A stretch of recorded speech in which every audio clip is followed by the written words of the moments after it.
Hello बच्चों, कैसे हैं आप लोग। आशा करता हूं कि आप लोग अच्छे होंगे और अच्छी तरह अपनी पढ़ाई कर रहे होंगे। इस वीडियो में हम लोग डिस्कस करने जा रहे हैं क्लास 7 पियर्सन आईआईटी फाउंडेशन के मेजरमेंट चैप्टर से very short answer type questions को। उसमें हमने एक पार्ट में कई क्वेश्चंस डिस्कस कर दिए, अभी इस पार्ट में कुछ और डिस्कशन करेंगे। सारे कंप्लीट तो नहीं हो सकते, शायद और एक पार्ट लेके आना पड़ेगा। तो शुरू करते हैं। मेरे एडिशन के हिसाब से क्वेश्चन नंबर 20 तक हुआ था, अब होगा क्वेश्चन नंबर 21 से शुरू। क्या कह रहा है 21 कह रहा है विच of the following statements is incorrect. कौन सा स्टेटमेंट इनकरेक्ट है। पहला कह रहा है कि as the temperature of a gas increases its volume increases, ठीक है। दूसरा कह रहा है कि as the temperature of the gas increases its density decreases. C कह रहा है as the temperature of the gas increases its density increases. D कह रहा है बोथ ए एंड सी।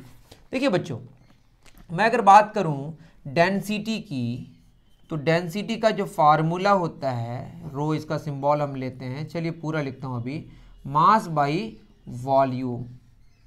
तो जब टेम्परेचर चेंज होगा तो मास तो चेंज नहीं होगा, बॉडी के अंदर का जो मैटर की जो क्वांटिटी है दैट विल नॉट चेंज। क्या चेंज होगा, जब डेंसिटी बढ़ता है गैस का तो वॉल्यूम बढ़ता है, एक्सपेंड कर जाता है। तो टेम्परेचर के बढ़ने से क्या होता है, वॉल्यूम बढ़ जाता है। और जब वॉल्यूम बढ़ेगा तो क्या होगा बताइए, डेंसिटी घटेगा। तो टेम्परेचर बढ़ने से पहला स्टेटमेंट लिख रहा है temperature of the gas increases volume increases, सही है। Temperature of the gas increases density decreases, सही है। Temperature of gas increases density increases, गलत बात है। दैट इज 21 का सी इनकरेक्ट है। आपके आंसर में गलत दिया हुआ है लेकिन एक्चुअल में आंसर सी होगा।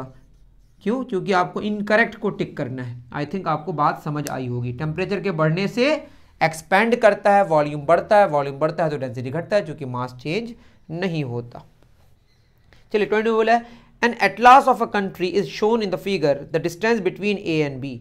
ए और बी के बीच जो डिस्टेंस है वो आपको दिखाया है 7 सेंटीमीटर्स एटलास में, और 1 सेंटीमीटर इक्विवेलेंट है, यहाँ पे इक्वल ही लिख सकते हैं हम, 50 किलोमीटर का। 1 सेंटीमीटर तो 1/100 मीटर होता है, लेकिन यहाँ 1 सेंटीमीटर 50 किलोमीटर को शो कर रहा है, रिप्रेजेंट कर रहा है। तो 7 सेंटीमीटर दोनों के बीच का डिस्टेंस है, तो क्या हो जाएगा 50 × 7 350 kilometre. That is the distance between A and B according to atlas. चूंकि एटलास में 1 सेंटीमीटर 50 किलोमीटर रिप्रेजेंट कर रहा है, तो 7 सेंटीमीटर दोनों के बीच की दूरी है, तो 350 किलोमीटर्स होगा। ऑप्शन सी सही है। मैच भी करते जा रहे हैं, सही है। 22 हो गया है ना। अब आते हैं क्वेश्चन नंबर 23 में। क्या कह रहा है, arrange the following steps in sequence to find the volume of an irregular shaped solid body. Irregular shaped solid body को अगर आप क्या करें, उसका निकालना है वॉल्यूम, तो कैसे निकालेंगे। तो यहाँ पे सबसे पहला जो हमारे पास, अगर आप स्टेप्स को पढ़ेंगे, सबसे पहले होगा a measuring cylinder with graduations in millimetre और क्यूबिक सेंटीमीटर इज टेकन। आपको क्या लेना है, सबसे पहले मिलीलीटर में या सेंटीमीटर क्यूब में, क्योंकि ml और सेंटीमीटर क्यूब एक ही है, ये वॉल्यूम के यूनिट्स हैं। इसका आपको एक मेजरिंग सिलेंडर लेना है, क्योंकि वॉल्यूम मेजर करना है। दूसरा क्या करना है आपको, इसमें आपको कुछ ना कुछ कोई लिक्विड डाल देना है, जैसे वाटर डाल दिए, कुछ डाल दिए। तो सी में कह रहा है the level of water, I am sorry, D लेना है। डी क्यों डी लेना है, डी में कह रहा है कि first it is filled with water to certain level और वॉल्यूम से V1। मतलब इसमें आपको क्या कर देना है, एक लिक्विड डाल देना है जिसका वॉल्यूम कितना हो, V1। अब आपको क्या जानना है, इर्रेगुलर शेप्ड सॉलिड बॉडी का वॉल्यूम जानना है, तो उसमें आप डाल देंगे तो जो एक्स्ट्रा आएगा वॉल्यूम, जो ऊपर होगा, समझ आएगा आपको। बी के बाद डी, डी के बाद आपका ए आएगा। क्यों आएगा, अब देखिए। ए में the irregular shaped solid is tied with thread and is lowered onto the measuring cylinder. इसको आप टाई कर देंगे, मतलब एक कोई स्ट्रिंग से लटका देंगे, लटका के उसको डुबो देंगे, किसमें, उस लिक्विड में। अब डुबाने के बाद वो जो हमारा लिक्विड है जिसमें हम डाले हैं वो थोड़ा ऊपर आएगा, मतलब वॉल्यूम बढ़ेगा। जितना बढ़ेगा वो ग्रेजुएशन क्या हुआ रहता है, समझ गए आप। तो ए में आ गए, उसके बाद ए के बाद आएगा हमारा सी। सी में क्या है, level of water in the measuring cylinder rises after immersion of solid. अब नया वॉल्यूम आ जाएगा V2। तो पहले V1 था, अब V2 हो गया। अब उसके बाद आपको क्या करना है, दोनों का डिफरेंस लेना है। The volume of the stone is equal to the difference between the volume of water before and after the immersion of water. बाद में V2 हो गया, पहले V1 था। ये जो रिजल्ट आएगा यही होगा वॉल्यूम किसका, जो आपने सॉलिड उसमें डुबोया है। तो क्या हो गया आपका BDACE, BDACE option C match कर रहा है। ठीक है, ऑप्शन सी 23 का सी हो गया, समझ गया। अब आते हैं 24 में, क्या कह रहा है 24 में, density of a material of a paper is given as 0.5 gram per centimetre cube. The mass of the paper is 1 gram and its length and breadth are 10 centimetres and 5 centimetres respectively. Arrange the given steps in sequence to find the thickness of the paper. मैं thickness निकाल के बता दे रहा हूँ, आप खुद कर सकते हैं, है ना, कैसे निकलेगा।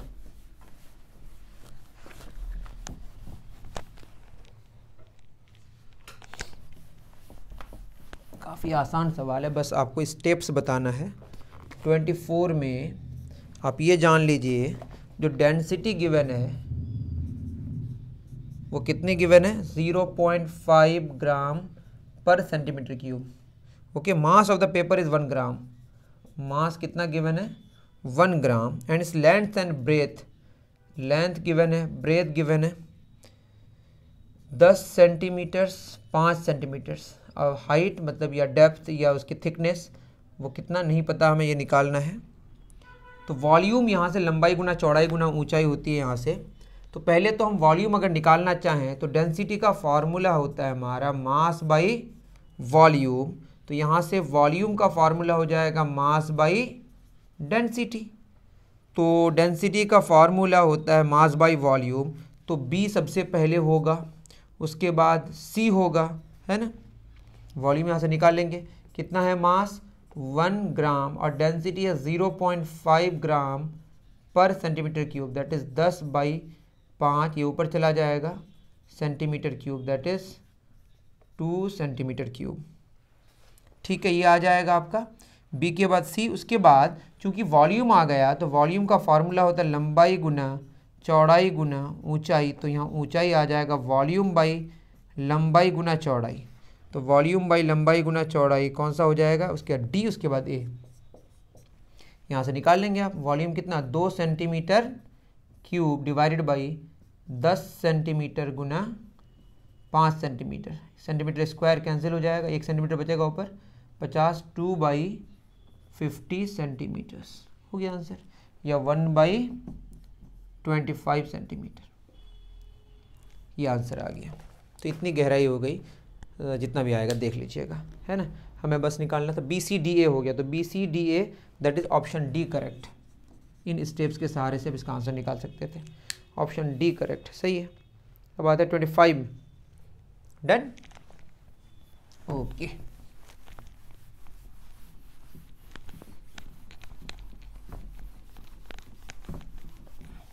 क्या कह रहा है 25, which of the following is और are the unit of pressure. देखिए, प्रेशर का यूनिट अगर निकालना है, प्रेशर होता है, क्या होता है प्रेशर, प्रेशर का फॉर्मूला होता है force upon area. Normal force लेते हैं उस एरिया पर, वो बाद में आप जानेंगे। अब इसका यूनिट्स की अगर हम बात करें तो फोर्स का यूनिट अगर हम ऐसा यूनिट बोलें तो न्यूटन होगा, एरिया का मीटर स्क्वायर होता है, इसको लिख सकते हैं न्यूटन पर मीटर स्क्वायर। इसको शॉर्ट में हम लोग बोलते हैं पास्कल, कैपिटल P स्मॉल ए। और भी यूनिट हो सकता है, फोर्स का यूनिट CGS यूनिट है ना, डायन होता है, और नीचे एरिया का क्या होगा सेंटीमीटर स्क्वायर। तो ये हो गया हमारा डायन पर सेंटीमीटर स्क्वायर। और भी यूनिट्स हो सकता है, जैसे फोर्स का यूनिट किलोग्राम वेट होता है, ग्राम वेट होता है, किलोग्राम फोर्स होता है, ग्राम फोर्स होता है। तो ये हो सकता है किलोग्राम वेट पर मीटर स्क्वायर। उसी तरह क्या हो सकता है ग्राम वेट पर सेंटीमीटर स्क्वायर। तो यहाँ पे सारा होगा यूनिट, है ना। तो ऑप्शन D करेक्ट होगा, ऑल होगा। तो आपको देखना फोर्स पर यूनिट एरिया के रिस्पेक्ट में जो भी हमारा यूनिट होगा सारा प्रेशर का ही यूनिट होगा, डन। अब आते 26 में। 26 में सिंपली कह रहा है कि triangulation method is used to measure. देखिए, ट्रायंगुलेशन मेथड एक मेथड है जिससे हम बड़े बड़े डिस्टेंसेस को मेज़र करते हैं। सिंपल आप याद रखेंगे, वो एक मेथड को अलग से पढ़ाने की ज़रूरत है। तो 26 का आंसर होगा ये ए आंसर होगा, सिंपल। क्यों? क्योंकि triangulation method is used to measure large distances. 27 क्या कह रहा है? If the radius of sphere is doubled without changing its mass then the density of the sphere is कितना टाइम्स हो जाएगा? देखिए डेंसिटी का फॉर्मूला, डेंसिटी हम सिंबल रो इस्तेमाल करते हैं, आप जानते होंगे, मास बाई वॉल्यूम। देखिए वॉल्यूम हम यहाँ पे लेंगे किसका? स्फीयर का, क्योंकि स्फीयर की बात हो रही है और स्फीयर के वॉल्यूम का फॉर्मूला अगर आप नहीं जानते हैं, आर रेडियस का स्फीयर अगर है होता है 4/3 पाई आर क्यूब। क्या होता है बच्चों? 4/3 पाई आर क्यूब। तो mass by 4/3 pi R cube, 3 ऊपर चला जाएगा, 3m/4 पाई आर क्यूब। तो ये हमारा एक डेंसिटी की बात हो गई। अब डेंसिटी नया वाला जो होगा उसमें कह रहा है कि मास नहीं बदले, तो 3 तो 3 रहेगा, मास मास रहेगा, 4 4 रहेगा, पाई पाई रहेगा, और रेडियस क्या कर दिया गया? डबल कर दिया गया। दैट इज यहाँ हो जाएगा 2r का होल क्यूब, दैट इज 2 का क्यूब 8 हो जाएगा, तो 3m/4 pi into 8r cube. 8 को हम अलग कर देते हैं, 1/8 into 3m/4 pi R cube. तो already 3m/4 pi R cube हमारा डेंसिटी आया हुआ है, तो ये 1/8 इंटू रो या रो/8। तो कितना हो गया? पुराने डेंसिटी का रो न्यू कितना हो गया? 1/8 इंटू रो हो गया, मतलब रो न्यू इज 1/8 ऑफ द पुराना रो। डेंसिटी कितना हो गया? 1/8 हो गया, किसका? पुराना का। ठीक है बच्चों, बहुत बढ़िया। नेक्स्ट 28 नंबर क्या कह रहा है? The SI unit of density. तो डेंसिटी का फॉर्मूला तो बता दिए, मास by volume. SI unit mass का क्या होगा? किलोग्राम, वॉल्यूम का मीटर क्यूब, इसी को लिखते हैं हम लोग किलोग्राम पर मीटर क्यूब। इसी को क्या लिखते हैं? किलोग्राम पर मीटर क्यूब। तो लिखने के कई तरीके हैं, तो क्या 1/8 किसका? इसका डी आंसर होगा, और इसका किलोग्राम पर मीटर क्यूब कौन सा हो जाएगा हमारा? सी। तो 28 का सी और 27 का डी, 26 का ए। 29 नंबर क्या कह रहा है? 29 कह रहा है कि is constant everywhere anywhere in the universe, mass weight volume density. देखिए मास हर जगह कांस्टेंट रहता है। अगर आप क्लासिकल फिजिक्स की बात करें, स्पेशल थ्योरी ऑफ रिलेटिविटी में कुछ बात होगी, लेकिन अभी हम लोग जो फिजिक्स पढ़ रहे हैं उसमें मास कांस्टेंट होता है, और weight acceleration due to gravity पे डिपेंड करता है। इससे पहले मैंने डिस्कस किया, जितना ज़्यादा कहीं जी होगा, एक्सेलरेशन ड्यू टू ग्रेविटी होगा, उतना ज़्यादा वेट होगा। वॉल्यूम भी बढ़ घट सकता है और हमारा डेंसिटी भी बढ़ घट सकता है। जो बढ़ घट नहीं रहा है हमारे यूनिवर्स में नॉर्मल सिचुएशंस में, वो है हमारा मास। ओके, वॉल्यूम भी चेंज होता है, डेंसिटी भी चेंज होता है, सब चेंज होता है। तो ये तो आसान क्वेश्चन था, mass is constant everywhere in the universe. तो ये सब सवाल को डिस्कस करके ऐसे ही हम आगे बढ़ जाते हैं। हो गया। 1 क्विंटल इज इक्वल टू, तो 1 क्विंटल, ये भी सवाल है, 1 क्विंटल में सिंपली 100 किलोग्राम्स होते हैं, याद रख लें। और 1 टन अगर बोले तो इसमें 10 क्विंटल्स होते हैं। ठीक है, तो ये हो जाएगा 10 और 2 0, ये हो जाएगा किलोग्राम्स। ठीक है, तो आप देख लीजिएगा 30 का 100 किलोग्राम, 30 का B. The measuring cylinder is use to measure the cylinder. जो मेजरिंग सिलेंडर है उसको, उससे मास मेजर करते नहीं, मास फिजिकल बैलेंस से मेजर होता है, वॉल्यूम मेजरिंग सिलेंडर से होता है, डेंसिटी बॉटल से होता है, वेट मेजर होता है स्प्रिंग बैलेंस से। तो ये आप ऐसे भी याद रख सकते हैं। 32 में आते हैं सीधे। ठीक है, 31 हो गया, 32 में आते हैं। इसमें मैच करना है। ए में बोला है लिक्विड डिस्प्लेस्ड बाय ए सॉलिड। देखिए जब किसी लिक्विड में हम कोई सॉलिड डालते हैं तो जितना लिक्विड डिस्प्लेस होगा वही जो एक्सेस होगा, वो जो एक्स्ट्रा जो ऊपर उठेगा, वो जो वॉल्यूम होगा वही वॉल्यूम होगा किसका? सॉलिड का। तो ए का डी आंसर होगा। क्यों? क्योंकि ए में बोला लिक्विड डिस्प्लेस्ड बाय सॉलिड, जो वॉल्यूम होगा सॉलिड का उसके बराबर होगा। जितना डिस्प्लेस होगा लिक्विड उतने वॉल्यूम का ही, मतलब जब हम सॉलिड को डालेंगे तो उतना डिस्प्लेस होगा लिक्विड, और जितना लिक्विड डिस्प्लेस होगा वो वाला जो वॉल्यूम होगा वही वॉल्यूम होगा सॉलिड का। ठीक है, 1 क्विंटल, तो 1 क्विंटल की अगर हम बात करें तो 1 क्विंटल होता है 100 किलोग्राम्स। अब इसको ग्राम में निकालें तो 100 गुना क्या हो जाएगा? 1000 ग्राम्स, दैट इज 10 पे पावर 5 ग्राम्स। तो ऑप्शन ए सही है इसके साथ। सी का 1 टन, 1 टन 1000 किलोग्राम्स, इसको मिलीग्राम में निकालेंगे तो 1000 गुना क्या हो जाएगा? 1000, ये ग्राम्स हो जाएगा, 10 पे पावर 6 3 3 6, फिर मिलीग्राम फिर 10 पे पावर 3 होगा, ये मिलीग्राम 10 पे पावर कितना हो जाएगा 9 ग्राम। तो किलोग्राम को 1 टन में 1000 किलोग्राम, 1000 को 1000 से गुना किया तो ग्राम में, फिर 1000 को 1000 को फिर 1000 से गुना किया तो क्या हुआ मिलीग्राम में आ गया, 10 पे पावर 9 आ गया। ऑप्शन कौन सा हो गया हमारा बी। अब डी में बचा, डी में कौन है हमारा 1 किलोग्राम वेट पर मीटर स्क्वायर, ये दिया हुआ अभी हमने बताया। ये फोर्स का यूनिट है और ये एरिया का, फोर्स बाय एरिया प्रेशर का यूनिट होता है, तो ऑप्शन सी होगा यूनिट ऑफ प्रेशर। तो ए का डी, बी का ए, सी का बी, डी का सी, ये जो मैच कर रहा है ये मैच कर रहा है हमारा सी, ए का डी, बी का ए, सी का बी, डी का सी, ये ऑप्शन मैच कर रहा है कौन सा सी। इसमें भी ऑप्शंस गिवन है, आप देख लीजिएगा, आता ही होगा आपको। ठीक है बच्चों, नेक्स्ट 33 क्या कह रहा है, असर्शन रीजन है। इसमें बताना है कि पहला सही है या गलत है, दूसरा सही है या गलत है, या पहला और दूसरा दोनों सही है तो पहला एक्सप्लेनेशन है दूसरे का या एक्सप्लेनेशन नहीं है, सारा आपको लिखा हुआ रहता है।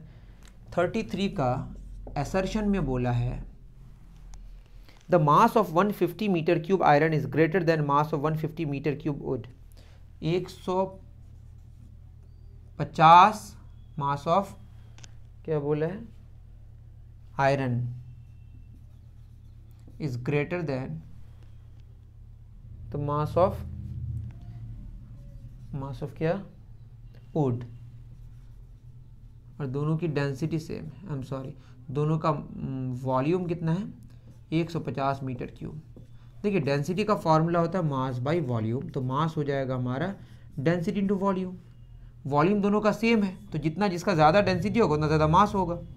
तो आयरन की डेंसिटी वुड से ज़्यादा होती है तो ज़्यादा डेंसिटी ज़्यादा मास, बिल्कुल सही है, ए इज़ करेक्ट, तो ए तो सही है। Be the density of iron is less than the density of would, density of iron is more than density of would, density of iron less than density of would, तो ये statement गलत है, पहला सही है दूसरा गलत है।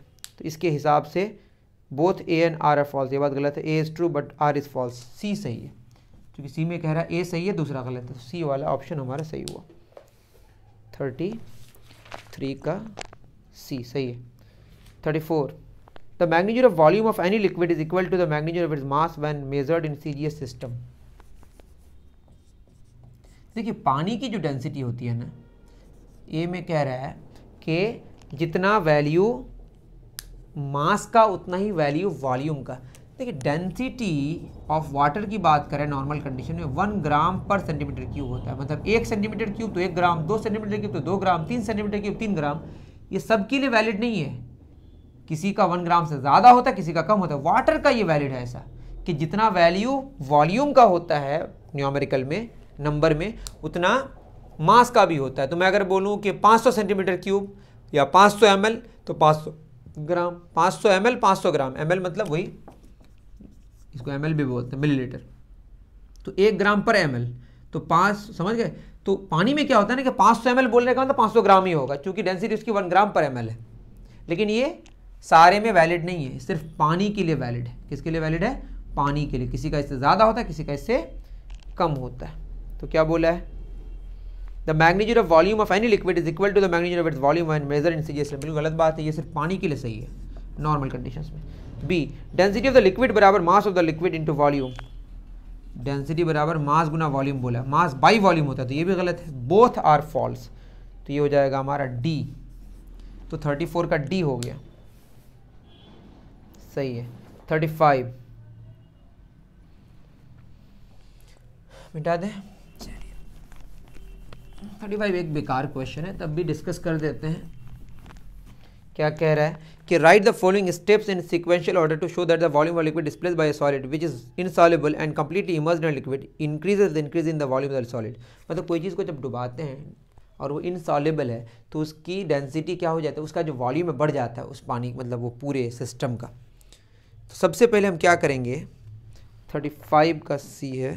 बी में देखिए 35 में अगर बात करें, बी में लिखा क्या है?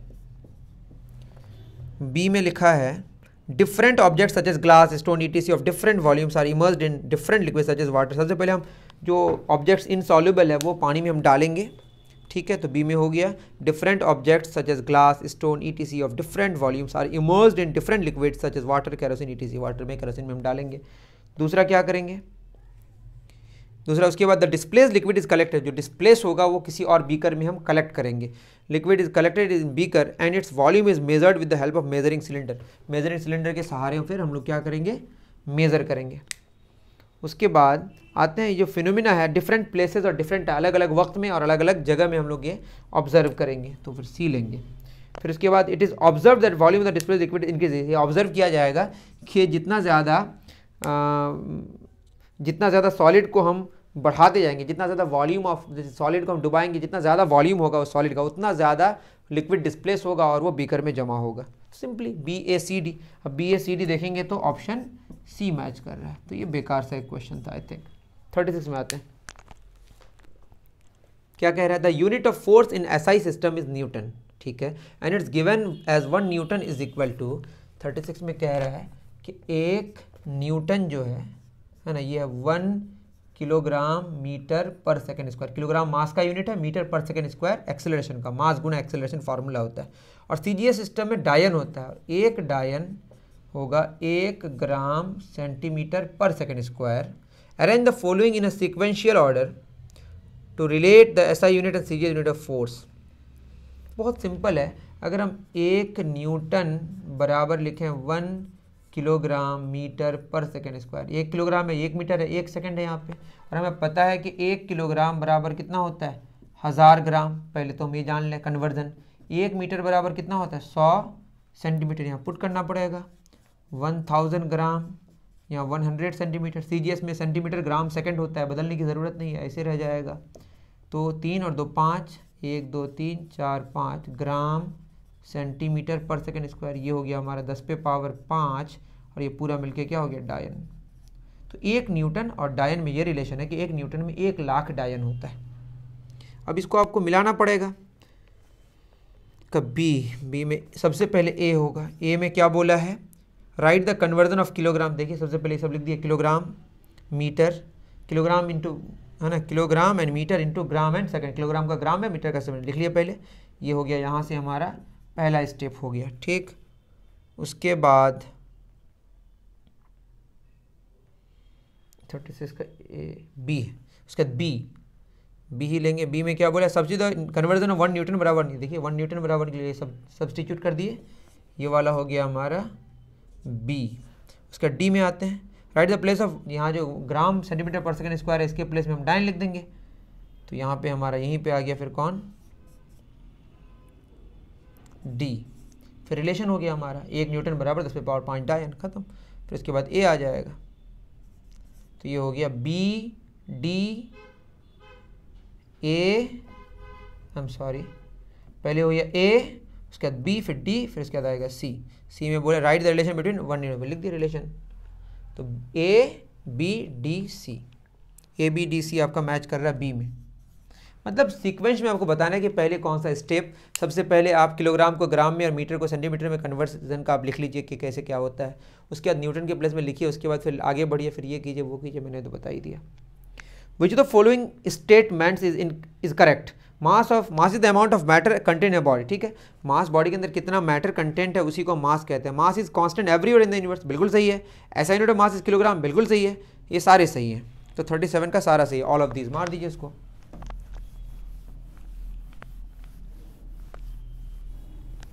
ठीक है, 37 हो गया। 38 में आते हैं, क्या कह रहा है 38, the mass of a density bottle when it is filled with a liquid of density 3000 kilogram पर मीटर क्यूब इज 400 ग्राम्स, ठीक है। And the mass of the bottle when it is filled with water is 200 grams. The mass of empty density bottle, तो हम मान लेते हैं mass of empty density bottle बराबर x grams में ही होगा। अब बताइए सबसे पहले जो डेंसिटी गिवन है वो कितना गिवन है, फर्स्ट नंबर डेंसिटी, जिसको रो लिखते हैं वहाँ पे डी लिख दिए, 3000 किलोग्राम पर मीटर क्यूब। और जो मास होगा वो कितना है, 400 ग्राम से टोटल तो यहाँ से डेंसिटी बॉटल हट जाएगा, लिक्विड का लेंगे बस 400 माइनस एक्स। तो डेंसिटी का फॉर्मूला क्या, मास बाई वॉल्यूम। तो यहाँ से 3000 बराबर मास कितना, 400 माइनस एक्स बाई वी। ठीक है, तो यहाँ से v बराबर हो जाएगा 400 माइनस एक्स बाई 3000। ठीक है, पहली वाली बात हो गई। दूसरा, डेंसिटी कितना गिवन है,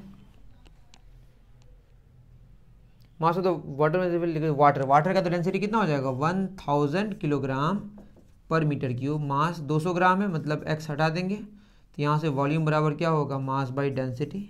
वॉल्यूम बराबर मास बाई डेंसिटी। मास कितना है हमारा, वॉल्यूम तो उतना ही रहेगा बॉटल चूँकि हमारा सेम है। ये हो जाएगा 200 माइनस एक्स और नीचे हो जाएगा 1000।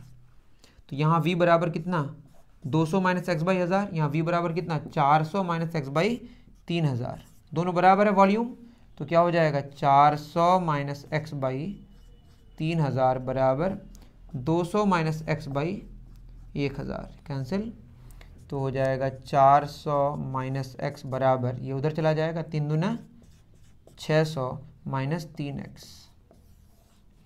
ठीक है बच्चों, तो ये हो जाएगा माइनस एक्स 3x, इस पार आएगा तो प्लस 3x। 600 माइनस 400, 3 में गया 2x, 600 में 400 गया 200, तो x बराबर कितना आया 100। तो 100 ग्राम्स हुआ, ग्राम लगा दीजिएगा।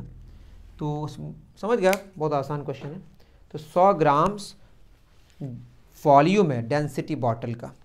400 ग्राम टोटल था, तो किसके साथ था, बॉटल के साथ था। मैंने 400 माइनस एक्स कर दिया। यहाँ 200 ग्राम्स था, 200 माइनस एक्स कर दिया। दोनों में वॉल्यूम सेम है, क्योंकि हमारे पास बॉटल सेम है। बॉटल में वॉल्यूम सेम होगा, मास अलग अलग, क्योंकि डेंसिटी अलग अलग है ना। चलिए 38 हो गया, बात है 39 में। क्या कह रहा है 39, if the smallest measurement that can be measured using a scale 0.1 mm। तो लीस्ट काउंट, जो सबसे छोटा वैल्यू को मेज़र कर सकते हैं किसी डिवाइस से, उसको लीस्ट काउंट कहते हैं। तो उस स्केल का 0.1 मिलीमीटर है। Then the length of 1 metre is in scale is divided by. तो 1 मीटर कितने भागों में बटा हुआ है, अगर 1 मीटर है पूरा लेंथ और 1-1 सेंटीमीटर उसका डिवीज़न है, तो कितने डिवीजन होंगे, 100 डिवीजन। 1 मीटर बाई क्या करते हैं, 1 मीटर बाई 1 सेंटीमीटर, मतलब 100 सेंटीमीटर बाई 1 सेंटीमीटर, मतलब 100 आ गया। बात समझ आ रही है। तो हमारे पास 1 मीटर है, तो नंबर ऑफ डिविजन्स कितने हो जाएंगे, टोटल 1 मीटर है but least count 0.1 mm। 1 metre में कितना होता है 1000 मिलीमीटर, और ये होगा 0.1 मिलीमीटर। मिलीमीटर कैंसिल हो गया, पॉइंट उड़ेगा तो कितना हो जाएगा 10,000, 10,000 डिविजन्स। ऑप्शन देख लीजिए, सी में मैच कर रहा है। ठीक है, तो जब भी नंबर ऑफ डिविजन्स निकालना होता है तो टोटल कितना आपका स्केल का वैल्यू है वो देख लें और लीस्ट काउंट से डिवाइड करते हैं तो नंबर ऑफ डिविजन्स मिल जाएंगे। तो कितने ग्रेजुएशंस किए हुए, कितनी बार वो बांटा है। 40 में आते हैं। 40 में कह रहा है कि विच of the following is the unit of energy. तो सबसे पहला बोला है जूल, तो जूल सही एनर्जी है, जूल इज ऐसा unit of energy. Watt power का यूनिट है, गलत है। न्यूटन फोर्स का यूनिट है, गलत है। और डी ऑल वो भी गलत हो गया, तो ऑप्शन ए सही है। तो पहला क्या लिखा है, joule, joule is the unit of energy, ऐसा unit of energy. Watt power का यूनिट है और न्यूटन फोर्स का यूनिट है। ऑल तो अब हो ही नहीं सकता। उम्मीद कर रहा हूँ कि आप सारी बातें मेरी समझ पाए होंगे। मिलते हैं फिर नेक्स्ट पार्ट में या किसी नेक्स्ट वीडियो में या किसी नेक्स्ट प्रॉब्लम्स का सॉल्यूशन लेके या किसी और थ्योरी के लिए, जो भी है नेक्स्ट वीडियो मिलते हैं। Thank you very much.